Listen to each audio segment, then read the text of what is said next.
Bonjour à toutes et à tous. Lorsqu'un transit de Saturne forme un carré à Vénus, notre vie amoureuse est touchée de plein fouet. Alors, dans les manuels d'astrologie, ce type de dissonance planétaire fait toujours référence à une période de crise à traverser dans notre vie de couple et peut même sonner le glas de notre relation amoureuse. Alors, dans cette vidéo, vous allez apprendre à interpréter un transit de Saturne au carré à Vénus et vous constaterez par vous-même que ce type de passage astral n'est pas obligatoirement synonyme de rupture. Nous allons donc utiliser un exemple concret, ce qui vous permettra de mieux comprendre ce qui se joue. Alors, allons-y maintenant si vous le voulez bien. Commençons par planter le décor. Il s'agit de la carte du ciel d'une jeune femme que je nommerai Amélie pour préserver son anonymat. Et je remercie d'ailleurs Amélie de m'avoir autorisé à utiliser sa carte du ciel pour illustrer un transit de Saturne au carré à Vénus. Amélie est une jeune femme de 30 ans. Elle traverse actuellement une sérieuse période de crise. Elle est mariée, mais elle est séparée de son mari. Aucune procédure de divorce n'a été enclenchée. Et Amélie aimerait savoir si cette crise sera passagère ou bien si elle est arrivée à un point de non-retour. Alors, vu qu'il s'agit d'une question touchant le domaine sentimental, je m'intéresse principalement à Vénus, à sa lune et bien sûr à son soleil et à son ascendant. Comme vous le voyez, sa Vénus, elle occupe le Verseau, tandis que son ascendant se positionne sur les Gémeaux. Nous avons donc affaire à une jeune femme ayant besoin de communiquer, de partager, ouverte d'esprit et libérale dans la relation amoureuse. L'osmose intellectuelle sur le plan affectif est l'une des composantes nécessaires à son bien-être. Amélie a donc besoin de partager sa vie avec un partenaire qui respectera son espace de liberté et avec qui elle pourra avoir un réel échange d'idées. Pas question d'une relation routinière et conformiste pour Amélie. Alors, le point qui est très positif, c'est que son mari est en mesure de combler bon nombre de ses besoins fondamentaux. Et là, je n'analyserai pas ici sa carte du ciel car nous allons trop nous éloigner sinon de notre sujet. Comme vous le voyez maintenant, son soleil et sa lune sont en poisson et ses luminaires mettent en lumière une grande sensibilité, une certaine fragilité émotionnelle et surtout beaucoup de générosité. Mais comme vous le voyez, ces deux luminaires sont pris en otage par sa lune noire. La lune noire symbolise un manque, un vide à combler. Manque de confiance en elle-même résultant d'une carence affective. Dans la tradition astrologique, la lune symbolise entre autres la mère. Notons que son soleil est la maîtrise de sa maison 4, le secteur du foyer que je rattache à la mère et non pas au père. Notre premier foyer, eh bien, c'est l'utérus de notre mère. Il me paraît donc bien plus logique d'attribuer la maison 4 à la mère et non pas au père. La maison 4, c'est aussi la maison de l'enracinement, enracinement nécessaire pour développer la confiance en soi et pour se créer un bon degré de sécurité intérieure. Chez Amélie, il y a donc un manque d'enracinement dû à ses carences, de par cette triple conjonction. Visiblement, la mère d'Amélie n'a pas joué son rôle. Un manque ou une carence détermine toujours la manière dont vont évoluer les événements futurs, ce que nous allons découvrir par la suite. Avant de poursuivre, je souhaite faire une petite parenthèse en attirant votre attention sur la position de Chiron en Taureau et sur sa maison 12. Il y a toujours un lien entre la lune noire et Chiron, puisque Chiron fait référence à une blessure demandant à être guérie. Alors, que nous indique cette position? D'une part, Amélie a vécu une épreuve, la maison 12, tandis que d'autre part, elle n'a pas pu se forger une confiance en sa propre valeur. Le deuxième signe du zodiaque, donc le Taureau, il est lié à nos richesses intérieures, à nos capacités, à notre potentiel, bref, à la valeur personnelle que nous nous accordons. Amélie a eu la gentillesse de me faire un retour par rapport à son étude astrologique. Alors, lorsqu'elle était enfant, ses parents ont décidé de quitter la France. Ils se sont installés au Canada avec leur petite famille. Et Amélie a si mal vécu ce déracinement et ce changement radical de climat que ses parents ont décidé de la renvoyer en France. Amélie a donc été élevée par ses grands-parents. Voilà donc où se situe la blessure à guérir, l'épreuve qui l'a obligée à quitter ses amis, puis l'épreuve qui l'a séparée de ses parents et de son frère lorsqu'elle est revenue en France. La première étape consiste maintenant à analyser la manière dont Vénus et Saturne se comportent sur le thème natal.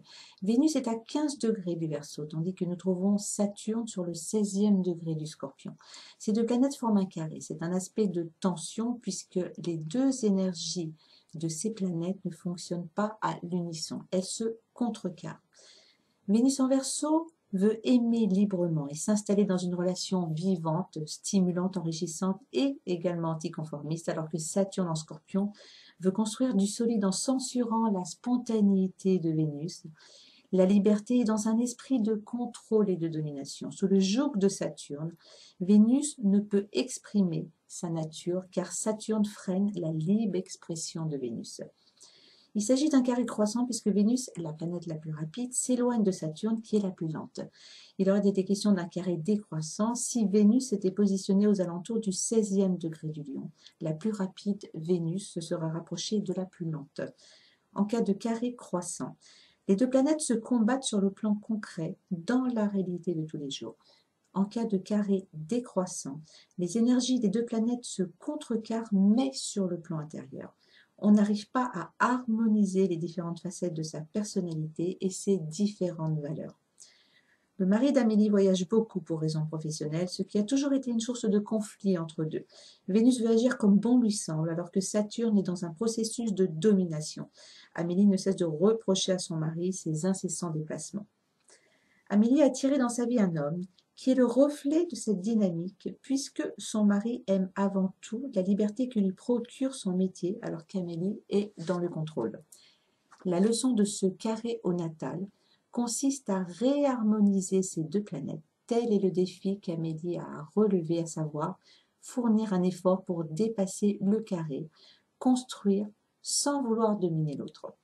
Chaque transit de Saturne à Vénus va donc éclairer cette problématique de base pour qu'il puisse y avoir réajustement.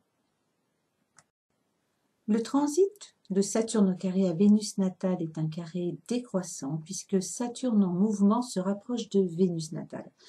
Un retour en arrière est nécessaire pour comprendre ce qui se passe. L'étape incontournable maintenant consiste à relever le cycle de Vénus et de Saturne. Nous commençons toujours par relever la période au cours de laquelle s'est produite la toute première conjonction de Saturne sur Vénus, puisque c'est le début du cycle. En englobant les périodes de rétrogradation de Saturne pour ne pas alourdir l'explication, cette première conjonction, comme vous pouvez le voir, a commencé en mars 1992 et s'est terminée en décembre 1992. Amélie avait 8 ans. C'est l'année où ses parents ont décidé d'aller s'installer en famille au Canada. Après la conjonction, nous trouvons le sextile Saturne-Vénus croissant qui a démarré en avril 1997. La période effective de la durée du transit nous confronte à des situations devant nous mener à une compréhension de l'expérience. Une fois que le transit est passé, c'est une période d'effort et d'intégration qui doit s'amorcer. Concernant cette phase d'effort et d'intégration, elle se situait après le transit de conjonction et juste avant le transit en sextile, à savoir entre janvier 1993 et mars 1997. Comme vous pouvez le voir, le sextile Saturne-Vénus a démarré en avril 1997. Alors, que s'est-il passé pendant cette période, à savoir entre janvier 1993, la fin de la conjonction, et mars 1997? Eh bien, en 1995, la santé d'Amélie s'est détériorée. Elle n'arrivait pas à s'acclimater à la vie au Canada. Elle a commencé à dépérir, aussi bien sur le plan physique que sur le plan moral. Elle a dû rentrer en France pour son équilibre. Ce sont ses grands-parents qui l'ont prise en charge. Son jeune âge, bien évidemment, ne lui a pas permis à ce moment-là de travailler sur elle pour faire fusionner les énergies de Saturne et de Vénus. Comme vous le voyez maintenant, entre juin 1999 et avril 2000, Saturne en transit est passé au carré à Vénus. Il s'agissait d'un carré croissant, comme à la naissance, puisque Saturne en transit s'éloigne de Vénus natale. Nous voilà face aux premiers émois amoureux de l'adolescence, puisque ce transit a offert à Amélie une réelle première occasion de travailler sur son carré de naissance. Mais première histoire d'amour importante et malheureusement première rupture douloureuse. Amélie se souvient qu'elle était persuadée d'avoir rencontré l'homme de sa vie. Elle commençait déjà à parler d'avenir, mais ce jeune homme n'était absolument pas dans ce type de démarche. Elle ne s'en cache pas.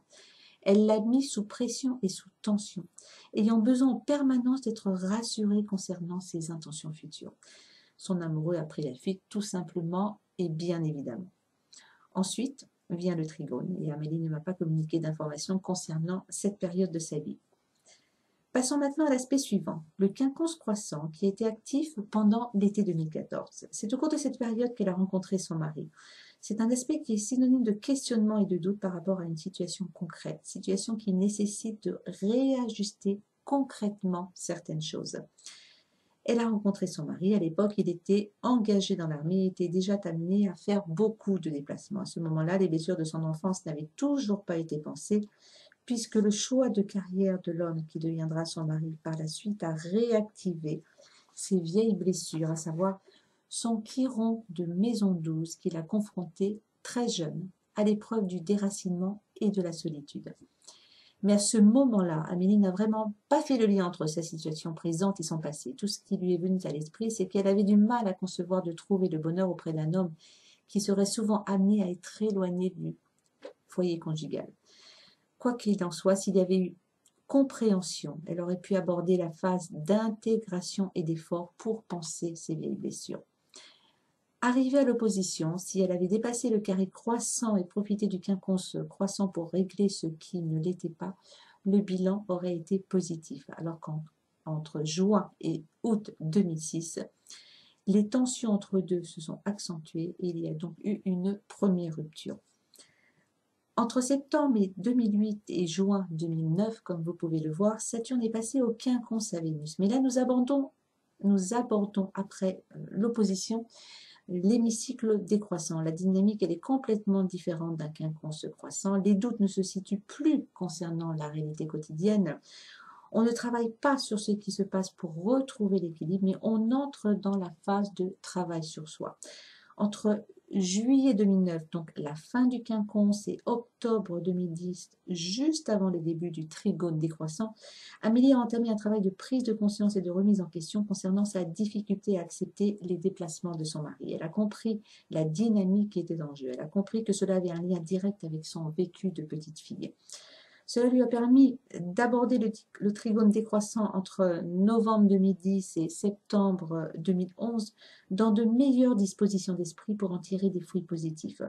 Avec son mari, ils ont réussi à trouver des compromis puisque son mari a commencé à accepter de moins en moins de missions à l'étranger. Mais le travail n'a pas été vraiment amené à son terme, puisque le carré décroissant actif en fin d'année 2013, l'a malheureusement confronté à une nouvelle crise.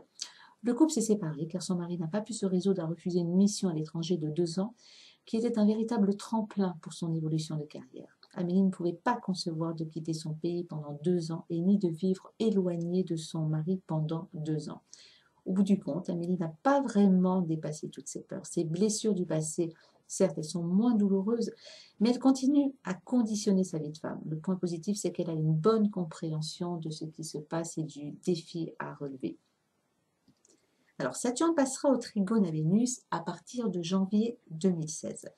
À ce jour, son carré n'est plus actif. Mais comme nous l'avons vu précédément, la période se situe entre deux aspects correspond à une phase d'effort à fournir pour travailler sur le transit de tension précédent, à savoir son carré décroissant. Si elle y parvient, ils pourront reconstruire leur couple. D'une part, la comparaison de leurs deux cartes du ciel est propice pour cela, et d'autre part, la lune progressée d'Amélie traversera le bélier jusqu'en septembre 2015. La lune progressée en signe est une invitation à développer les qualités du signe en question. Nous sommes donc dans les énergies du bélier, à savoir dans une volonté d'action, de dynamisme pour démarrer quelque chose de nouveau. C'est bien ce dont il s'agit pour Amélie, travailler pour une reconstruction de son couple sur des bases complètement nouvelles. Alors, il va de soi qu'une analyse astrologique ne saurait être complète sans tenir compte des autres transits. Mais le but de cet exercice était de vous apprendre à interpréter un transit de Saturne au carré à Vénus. Un transit doit toujours être replacé dans son contexte global. Pour en avoir une juste interprétation, il est vital d'étudier la totalité du cycle des deux planètes en question, comme nous venons justement de le faire à l'instant. Alors j'espère de tout cœur que cette vidéo vous permettra de mieux interpréter un transit de Saturne au carré à Vénus. Et si le cœur vous en dit, eh bien, je vous invite à vous inscrire à la newsletter en bas de la page pour être averti des nouvelles vidéos qui seront mises en ligne dans l'avenir. Je vous souhaite une très bonne soirée ou une très bonne journée en fonction du moment où vous visionnerez cette vidéo. À très bientôt.